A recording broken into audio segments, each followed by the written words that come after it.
This is Fox at 5. The parents of late singer Amy Winehouse greet mourners outside their daughter's home in London. The 27-year-old found dead in her apartment Saturday. Fans have been leaving messages outside all weekend. You know, Amy was about one thing, and that was love.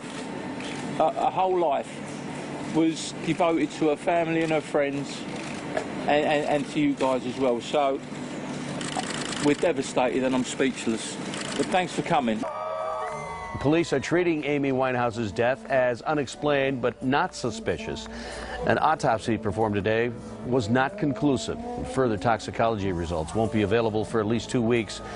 A private funeral is scheduled for tomorrow. Winehouse has a history with drug problems, and joining us right now is Dr. Joseph Lee. He's the medical director of Hazelden's Center for Youth and Families.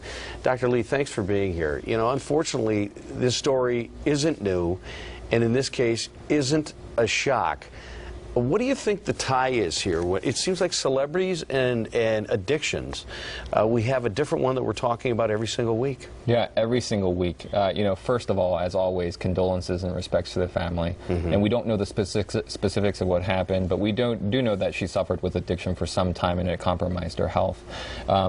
I think there's got to be a call to action because there's so many celebrities who passed away, and you won't find any other industry like the creative industry where people are allowed to flounder and suffer for so long. And if it was in the medical profession or the academic profession, people would intervene. But I think in the creative industry, people are allowed to go on, and I think that license has to change. Well, as long as they can make albums and make movies and make money, you know, there are a lot of people behind the scenes who are profiting from these unfortunate individuals who are having these problems. Yeah, and that may be the case, you know, and we don't want to get into the intentions of these people, but I think people need to understand how addiction works, because there's been a lot of bad press Amy Winehouse has been getting after her death, people saying that she didn't want help, that she didn't get it, and I want to kind of lay out how addiction works, because addiction is a disease that affects your judgment and your perceptions of things. It deceives you into believing that you are okay and that things are okay with you. It's almost like having a GPS navigator in your brain that doesn't always find its way,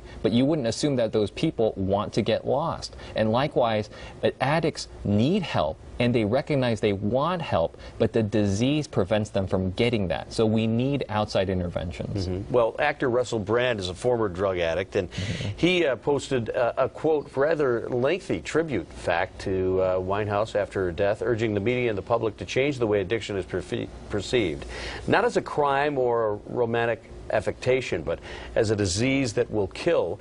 And he goes on to say addiction is a serious disease. It will end in jail, mental institutions, or death. So what do you think about that statement, and can you use this type of example to get through to people? Yeah, I think it's a beautiful statement that he wrote, and I think from his personal experiences as well. I treat a lot of young people, and they glorify, you know, Kurt Cobain and everyone else who's passed away at 27 or at a young age, and they don't understand how tragic their lives were and how much they suffered. And so I think he does a good job of highlighting the other element that people don't see, because we do have a tendency to not just see addiction as a disease, but we do kind of glorify it.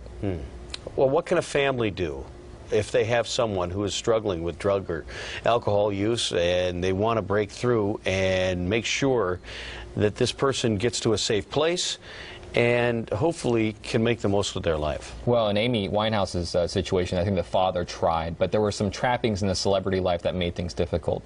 For everyday people, you know, watching a loved one with addiction is like watching a medical emergency unfold on the streets. You want to help, you know something is wrong, but you're not sure what to do. And my advice would be to jump in. They might not appreciate your help initially, but you're saving their lives, and it's a matter of life and death. Treatment works. There's hope for people. There are no kind of hopeless artistic cases. People just need to intervene. And at the same time, you know, we know that it works, but sometimes it takes some time. Sometimes it takes some time, and that's because the disease works on the brain to affect judgment and their perception of what's going on. It repeatedly tells you, you are okay, you are fine, you are in the clear now. And people need to understand that. So when they make those interventions, the limits need to be firm, but it needs to be done with compassion and not with judgment, because there's not a morality to it. Well, Dr. Joseph Lee from Hazelden, we appreciate you coming in here to talk about something that a lot of folks are dealing with on a day-to-day basis. Absolutely. What a tragedy. Thanks for having me. Thank you.